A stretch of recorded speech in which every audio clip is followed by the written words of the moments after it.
All right, 1 second. I am telling all my friends what's going on. Boom.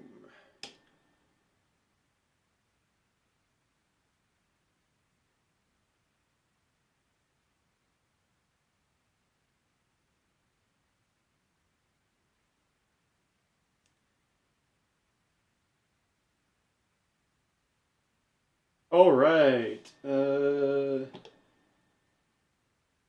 That's the angle I want.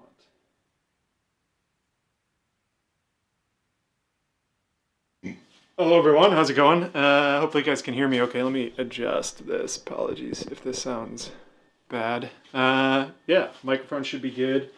Hopefully this sounds okay. I can turn it up a little bit.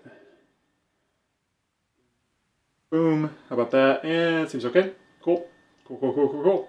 So today I am messing around with the NerdSeq. So got the NerdSeq here. It's cool. It's a tracker. I've never really used a tracker before. I was not of that generation when that was popular. But it seems like a really powerful sequencer, and you know me, I love sequencers and buying and learning and selling sequencers. It's an addiction. So messing around with it yesterday, I got this little patch going. Yeah.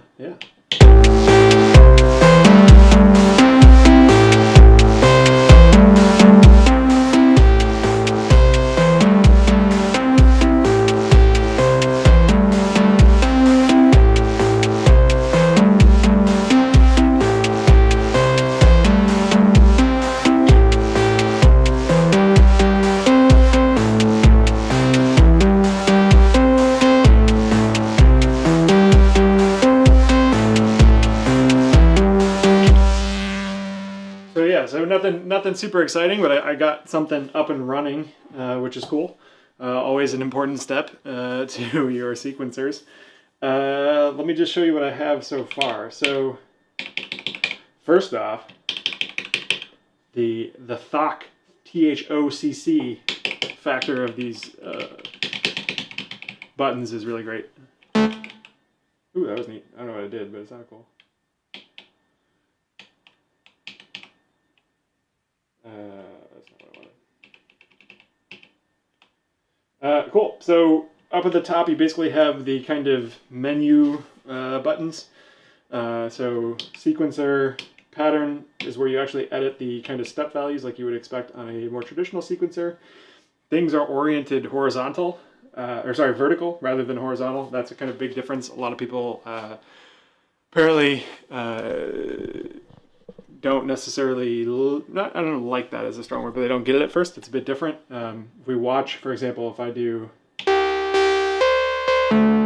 can see the playhead is going down instead of sideways, coming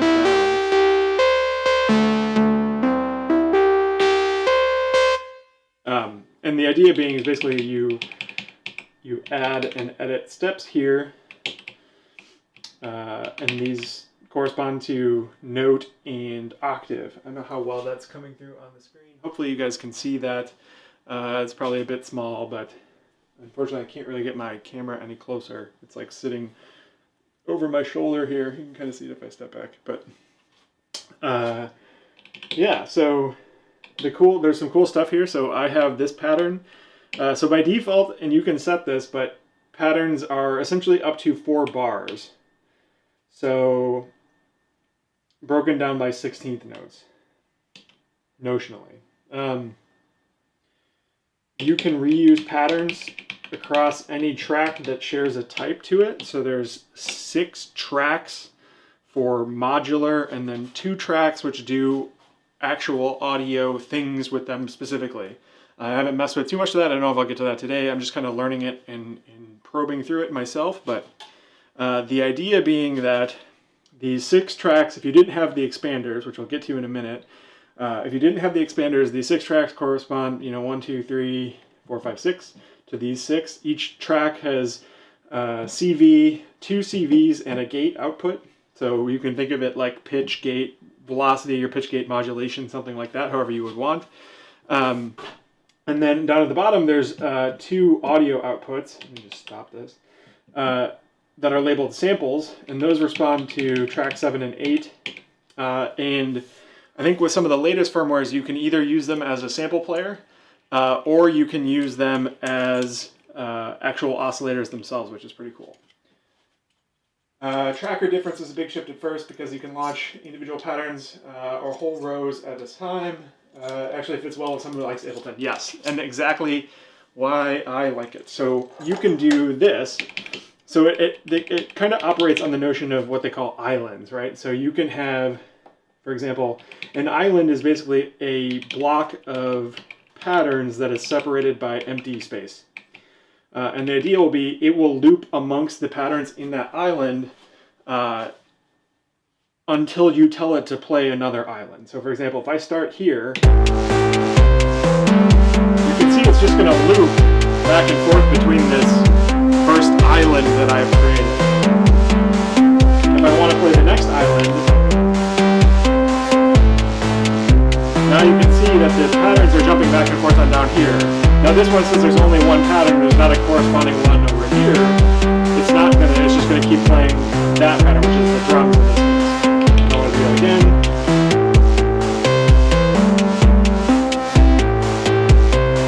Get the idea. So that's cool.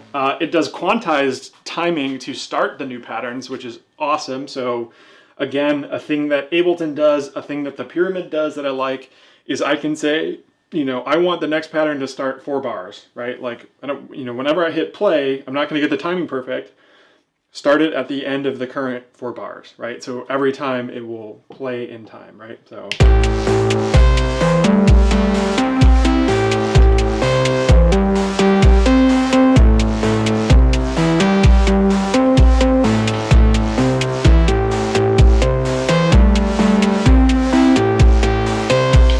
Also do things just like Ableton, where you can do this and you can change the color,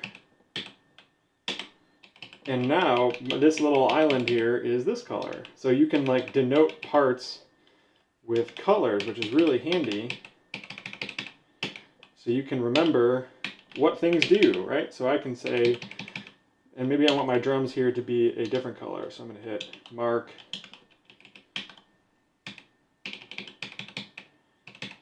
Sure, you can be green, right? So my drum pattern is this color. I'm going to say play this island. Now I want to play the blue island.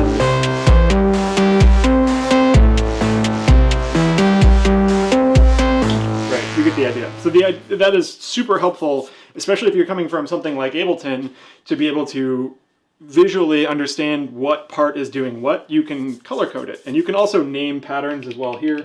I don't have these patterns named. I'm just letting them be numbers. But that is an option as well, which is handy. So, okay. Let's look at the drums. So first off, this is let's look at the audio pattern, right? So this is just a pattern I have set up. Now the cool thing is that you are not set to a fixed pattern length, which is neat. So in this case, I have the pattern is 3.5 beats long. So it's 12 16th notes. Did I say that right? Yeah, no. What did I do? 14 16th notes. That's what it was. Yes, 14 16th notes. So the idea is that I can, now my pattern, when it repeats, it is now shifted, right? Like if I wanted to do, and I'm going to screw this up, but I believe this is polymeter, not polyrhythm, right? Where the amount of time a note takes to run, and I'm sure I'm screwing this up, but I am not a music theory major. But the idea being is that you can have parts that get out of sync and shift back into sync and kind of phase in and out of each other. So I was having fun with that because I have the drums, which is a proper, 4/4, 16th, 16 16th notes really is how it's kind of represented here currently. And I can show you that. So this is my drum pattern, and you can see It does kind of a good job of indicating what is allowable with the dots here, but you can see it kind of darkens the dots down below. Hopefully that's coming through. Coming through. You know what? It's coming through. But my drum pattern, right, is a proper, just a single measure pattern. It's repeating, and it's a full measure. And so you can hear, if we go back to the pattern, if I play everything,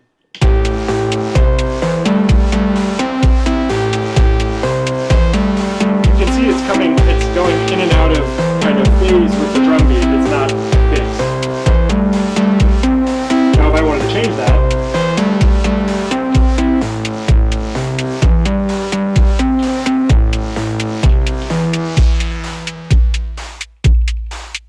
there's my drum beat. It's pretty sick. Some sick beats. Let's say I wanted to change that. So for this pattern, I want it to be the full thing. So I'm going to go to this called like nerd menu, which is basically like an additional context menu for whatever you're looking at.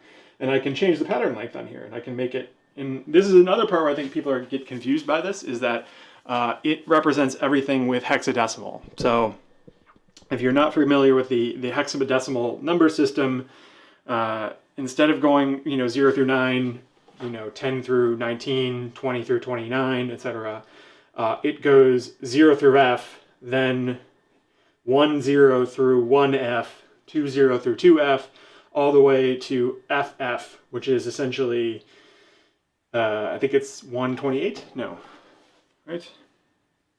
What's 16 times 16?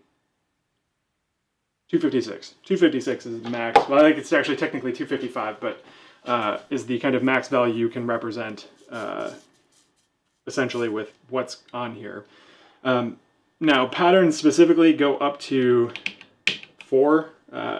So realistically, depending on, and that's where I want to get to, is how do I change the time division that goes to the pattern itself? But maybe that's on track setup, track clock. See, look at this. So that's a cool thing. For example, because the max pattern length of a single pattern is 3F, which represents 4 bars worth of notes, right, at 16th note resolution, which is not a lot, but because of the kind of island nature here, you can have, if you, for example, if you wanted to have a kind of more complex phrase, you can build that by kind of assembling these patterns together as a single island, right? So in this case, I have this 2-pattern phrase that gets repeated with, it starts at pattern 1 and then goes to pattern 7. And this one does the opposite. So it's kind of this canon effect, if you will. And that's really easy. I can do, for example, I can make another island that is pattern 1, pattern 1, pattern 1, pattern 7, right? And that can be my island. So I can play that.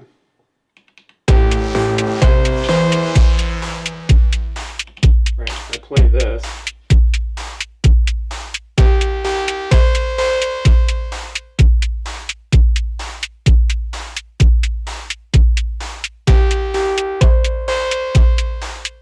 Right, it's just repeating the same pattern over and over again. I totally just kicked the camera, really. It would help if I locked the camera legs. Whee! Alright, hopefully that's still somewhat in focus. So now if I fix this and go back to what my stop, pattern, nerd, yep. So now if I play this, then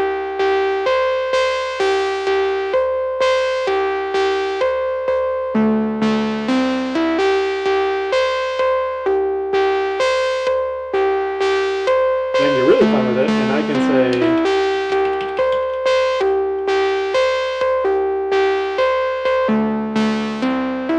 and there's my kind of syncopated pattern again. And it's kind of got this, it's just looping on this kind of island over here, right? So if I wanted to color code that, again, I could do boom.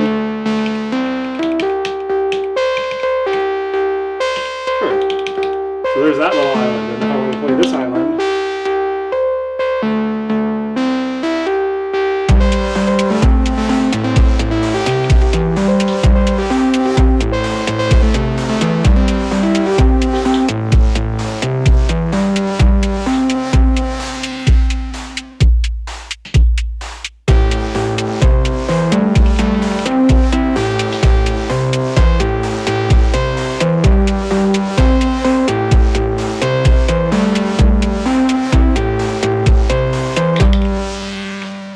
So that's the idea of this kind of pattern island approach. And obviously, like, if you didn't have gaps here, for example, if I put, you know, pattern, maybe I just want 0, 0, which I think is just an empty pattern, right? So empty pattern for 4 bars.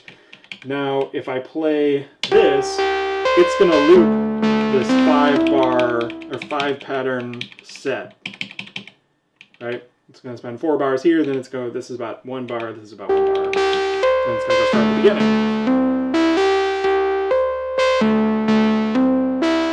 Right, because no longer are these blocks islands because I've joined them with this kind of empty pattern in between, right? So if I delete this, oops, what should happen is that it'll now just kind of loop between what it was between. So lots of ways you could use that. You could use that live by having, you know, empty patterns here, getting it to the point where you want. Then saying, you know, once it goes beyond that in a second here, now we can delete that pattern and everything's playing what I want. Hopefully you guys can see the camera. You see what I'm doing? I think you can. Let me know if you can. Let me see if I can.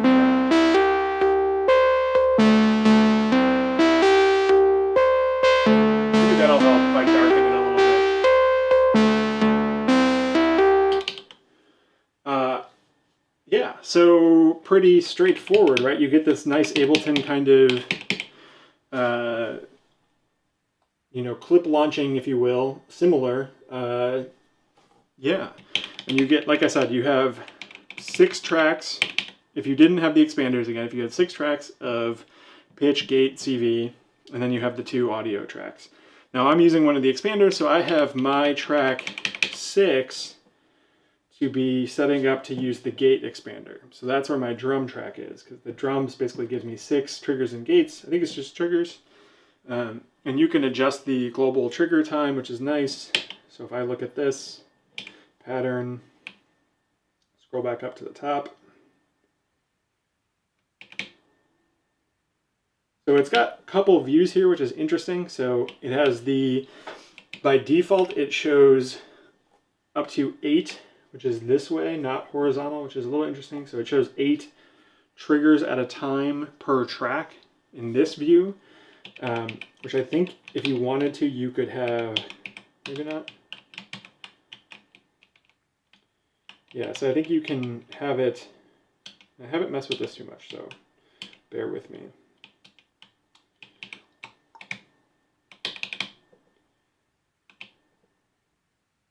So I think you can do some fun stuff with that, which I don't know, but I've been using this view because it gives me access to all 16 triggers at once. So if you wanted a full, you know, 16 voice drum kit, you know, we can do that on one track, and you lose a little bit of flexibility because you don't get the kind of granularity of, I think that's the length of the trigger here. It's just, is there a trigger, is there not? But for drums, most of the time that's perfectly fine, right? So if I play this pattern, you can see it, I have my kick on 1. I got a combination of hats on tracks, you know, on these vertical 2 and 3. So gate 2 and gate 3, trigger 2 and trigger 3. So if I wanted to move my kick, for example, I can say delete that, put it there. Something different, right? And again, I have this just to be 1 bar. Same way I said it before, shift nerd. You can set the pattern length. I just want the 1 bar. Right, works for me.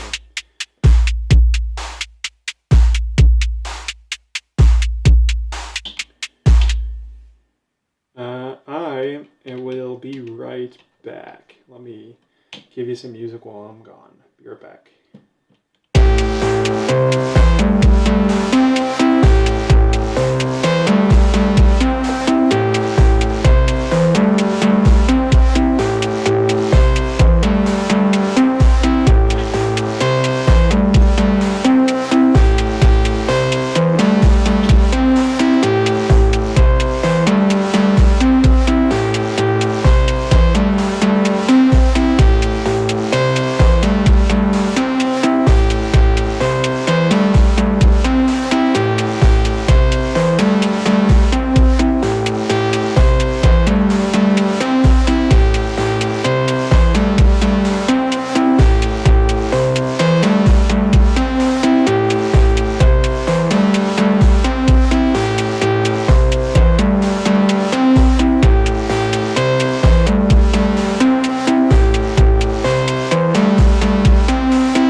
play with is figuring out how to do glides, which I'm going to just play this so I can hear what's happening.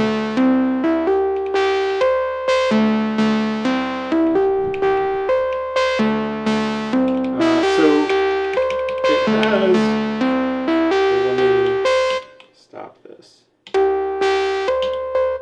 Cool. It has a bunch of effects.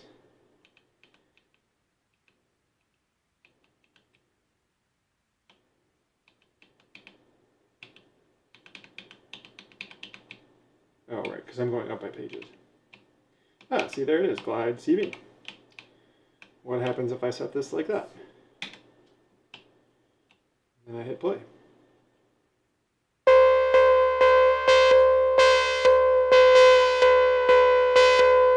I think this is too long.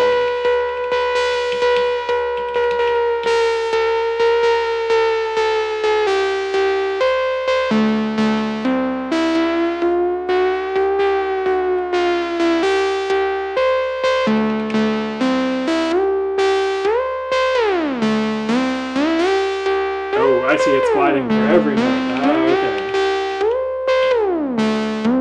So if I wanted to just do it for one note, I can do that.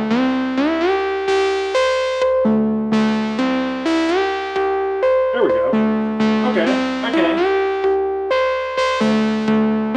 So that's a good thing, a learning teachable moment right there, right? If I set an FX, it is essentially statically effective until I change it.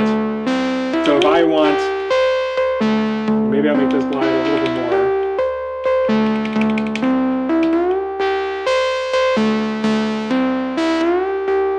Right, which is pretty fun.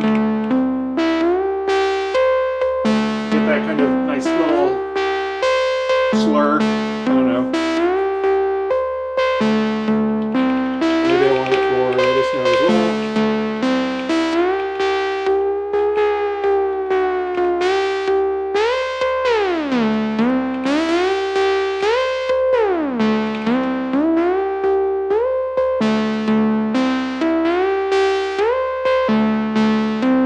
So I can like drop that in where I want. That's pretty fun. I like that a lot. That's really easy. But what I was going to say, let's go to another page of the FX. There are a lot of FX. So let's just read these out and I'll stop this while I'm doing it. Pitch. So you can increase the pitch plus or minus 40. So I'm not quite sure what that translates to, but I'm guessing that's some sort of semitone shifting. Glide, which we already showed. Glide CV steps. Okay, that's interesting. I'll have to figure out what that does. Modulate, which I think just sets the modulation track. Glide on the modulation track. Glide modulation steps. Trigger, CV1, CV2, CV3, 4, 5, 6. Trigger 1, 2, 3, 4, 5, 6. Modulate 1, 2, 3, 4, 5, 6. So if you were on, for example, and this is a good call out, right? My drum track takes up a normal track, right? It makes this by default inaccessible because it is now, track 6 is now being used for the gate expander. But I can still access the CV triggers and gate outputs of track 6, or notionally what would be track 6 on here. Pardon me for flipping you guys off, but I can access it on here using the FX. So each track by default has 4 FX slots. There's these things called patches, which get you even more complicated, where you can basically like, you can preset a bunch of all of these effects and call them all at once. I think that's how that works. I still need to learn that, but you get the idea. Actually, there's a good list of what's available. So again, CV, trigger, modulate for each of our tracks. Probabilities is a lot of fun. You have FX probability, so what is the probability that the effect actually occurs, which is neat. And I need to step away again. Sorry. Getting called away.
Alright, I am back. Sorry about that. Where were we? Patches. Patches, patches, O'Houlihan. So, the idea of a patch is that I can set multiple of these parameters, these fx, at once, right? Because if you go back to the pattern, I'm limited to the number of fx I have here. I could apply a patch instead, which sets a whole bunch of things at once, rather than the limitation of the 4 you have here. So for the hell of it, I want, just to see what it does, I want this one to be the probability of fx1. So that was, and by the way, if you do up, down while holding the ship, it does a bigger jump. I think it jumps by like 10 or something like that. You have to go look at the manual and see what the number is. CV probability, mod probability, fx1 probability. So now note that this is in hex. So 6 times 16 plus 4 is 6 times 1, 6 plus 4, 100. 64 equals 100. Basic math, right? Right, guys? And I want that to be 50. 16 times 3 plus 2. So I want this to be 32 instead of 64. Easy enough. 32. So now 32 equals 50. Basic math again, right?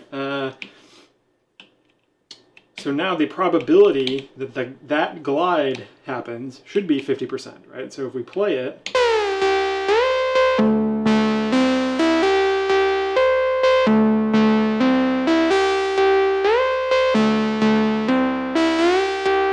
yeah, I'd say that's about 50% of the time. You know, it's doing the coin flip.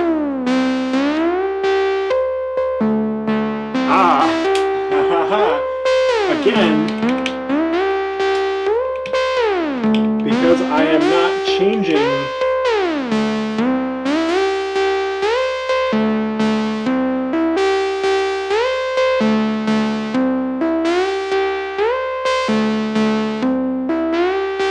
there we go.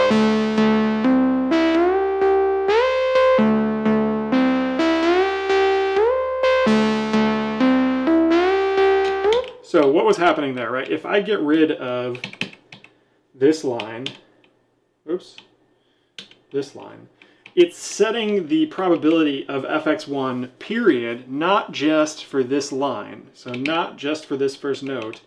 It is setting the whole probability kind of statically to say 50% of the time, whatever is in the fx1 column should be firing. So as soon as this line is triggered, this is the probability value until it changes, right? And that's one of the things I think it's going to take me a little bit to kind of wrap my head around here. But so what was happening is if I hit play, you can hear the glide gets a little weird, right?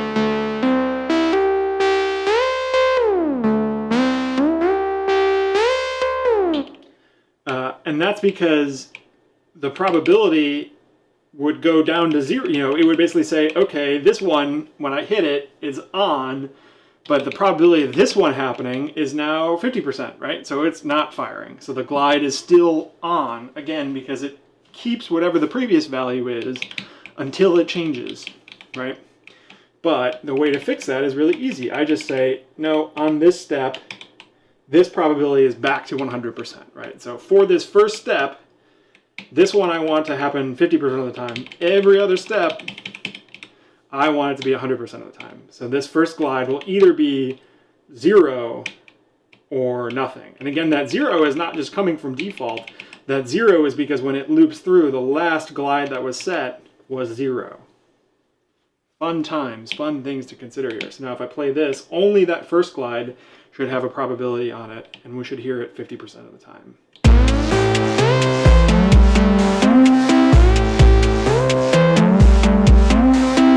Let me just play this track, not all of them.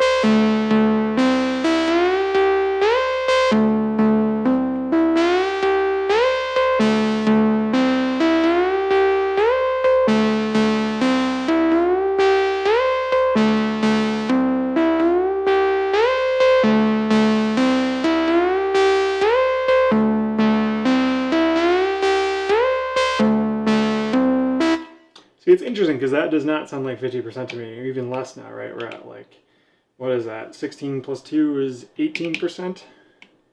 Let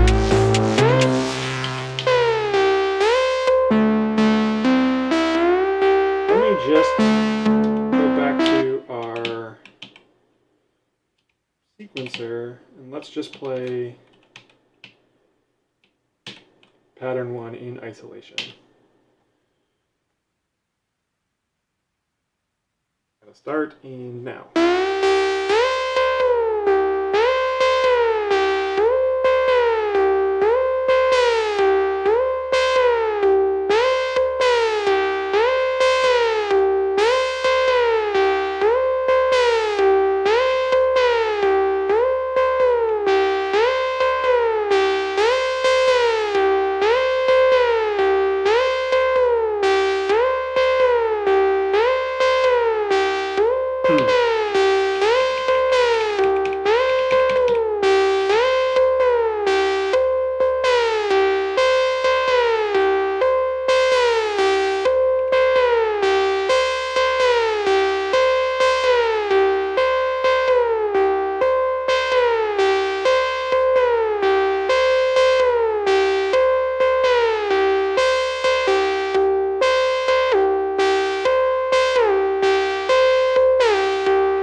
So it's possible that I am misunderstanding how the effects probability is working, because it's definitely happening 100% of the time, but this overview is also super handy just to see what's going on.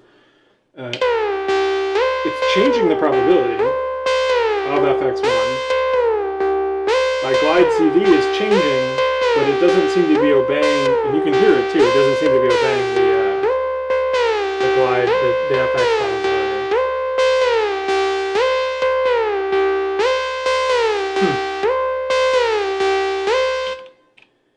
So why would that be?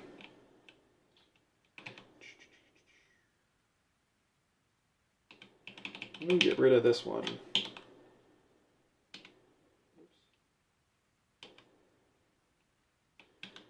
Shift delete.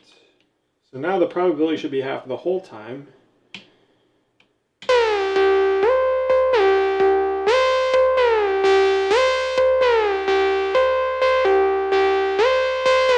That seems about right.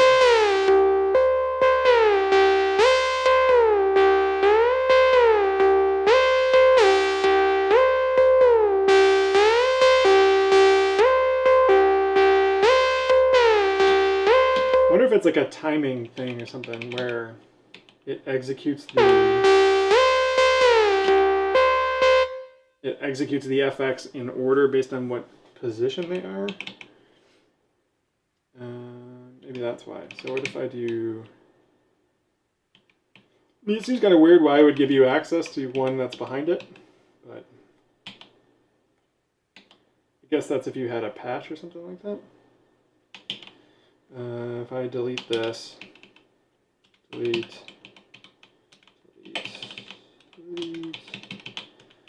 and I want the probability of fx2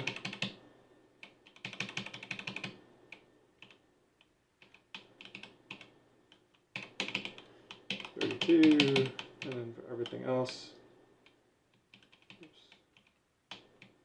I want it to be 64.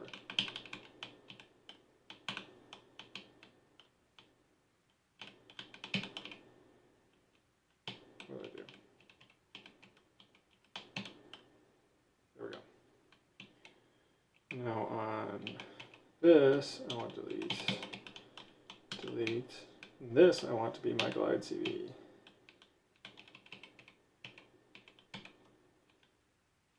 So we'll go back to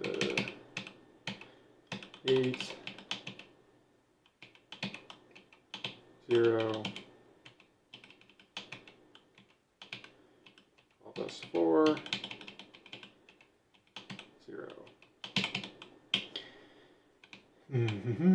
Now, does this work how I expected?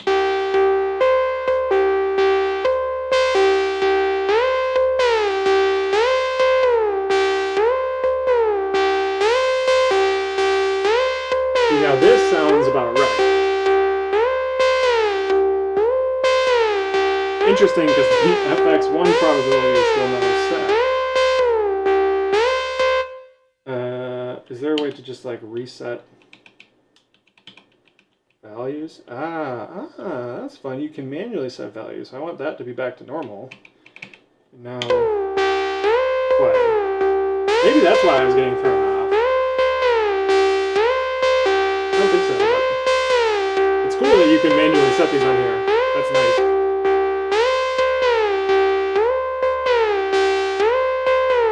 So, this is probably a case where I just need to go read the manual and double check to make sure my logic makes sense here. But I guess it inertially makes sense that it would execute the fx in order, you know, fx1 followed by fx2, 3, 4, etc. So you would want the probability, if that logic is true, and again, I need to check the manual to confirm that, but if that's true, then you would want your probability effect, you know, in the first effect slot to be messing with the second, third, and fourth. Which is a little weird why they would have probability to mess with the first effect. But again, if you're able to statically set things, that makes more sense, because then you have probabilities of probabilities, which is fun, right? You can say, and maybe that's like you have another just pattern that is messing with probabilities of probabilities, right? Like we're only running pattern 1, but once these effects are set, it stays on that track because it's, again, like once you set it, it's there until you change it. So if we go back to our island, and I want to just add pattern 7 back to our island. Now, pattern 7, I didn't change any of the probabilities, but what should be the case is if I hit play,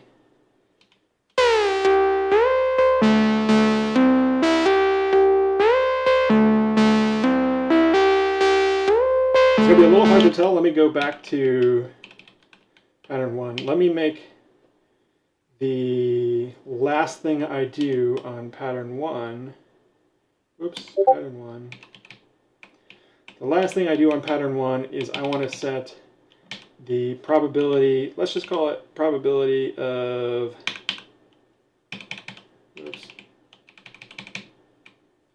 probability of effect 4, because I know I haven't used that yet. I can see it visually on that screen we were looking at to be 47. So now if I go back to sequencer, I hit play, I can look at the table. See, look. It's not changing, right? Which is what I expect.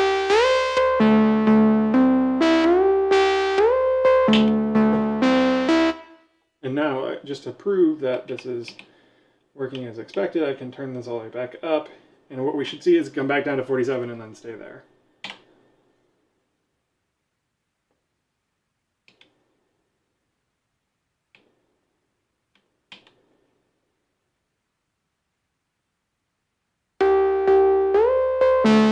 Right, there it was. Cool. Cool.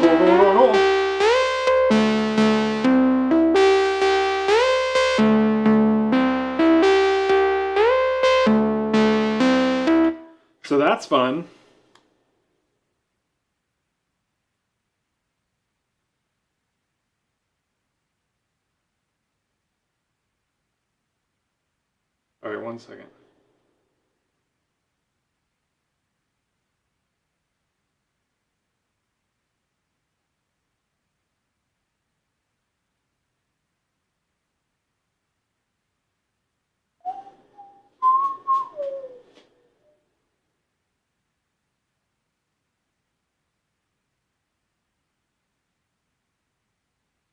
Sorry, buying modules off people off of Discord during the live show. That's what you all are here for, is live module purchases.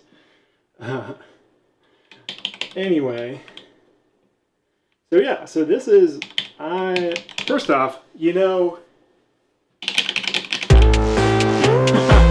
didn't mean to do that, but it's effective because the keys on this are really great.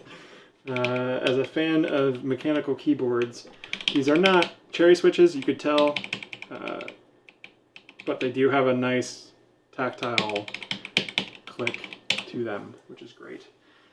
Cool. Let me save what I have, which is going to project, hitting save, hitting OK, and then it saves. The one thing to note, for those of you like Mr. Second Breakfast who may or may not be watching this now or later, these saves and loads are not live friendly. So for example, if I hit play and I save while it's playing, it stops. And it does pick back up again when it comes back, but oh, that's a little annoying. I have another pattern I think loaded that we should be able to hear. So if I play this one and load another one, what does that do? See, it just stops completely. And then I have to do this. Which is kind of fun.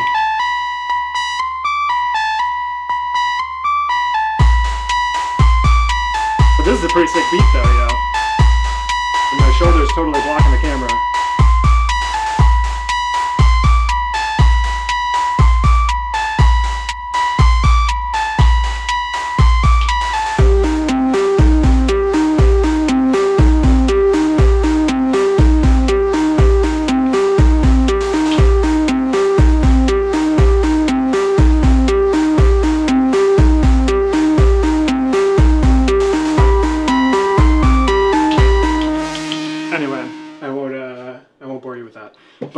So saving and loading is interruptive, if I can coin a term here. It will stop whatever you're doing, which is, if you're trying to do multiple tracks during a show, you do have to figure out a way around that. Long tail, reverb, maybe having some sort of side sub-sequence to switch between the two. Maybe if you're super fancy, you have multiple NerdSeqs and you're swapping between the two. I don't know anyone who would do that with multiple sequencers. Anyway, cool. That's about it for moi. Not the longest stream today, but I just want to mess around and kind of learn this stuff. And this thing's really fun. I like it. That sounds so good. All right, cool. I think we're saved already. This is a different pattern. Cool. Peace.